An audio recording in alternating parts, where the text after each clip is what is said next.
Karavanımızı gətirib saxladıq ağacın altında və artıq istirahət vaxtıdır. Karavanın ən gözəl tərəfi bilirsiniz nədir?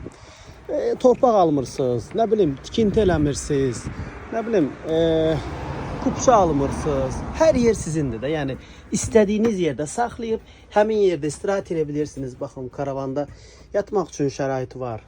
Yemək, içmək, pişirmək, hər şey var da burada. Nə istəsəz var. Suyu, qazı, xaladelniki, şkafı, hamamı, tualeti, nə istəyirsiniz var. Kompakt şəkildə. Burada da əlavə olaraq oturub kofe içə biləcəyiniz bu cür pəncərəni açıb hər yeri seyr eləyib kofe içə biləcəyiniz bir yer var. Həqiqətən də möhtəşəmdir. Bu karavanları bizdən icarəyə götürə bilərsiniz. Ümumi bu karavanın icarə qiyməti 30.000, üzr istəyirəm, 30 manatdan, 30.000 nə idi? 30 manatdan başlayır bu karavanın. Sadəcə bu karavana aiddir bu. Bu karavanın icarə qiyməti 30 manatdan başlayır və həm də bu karavan satılır, satışdadır.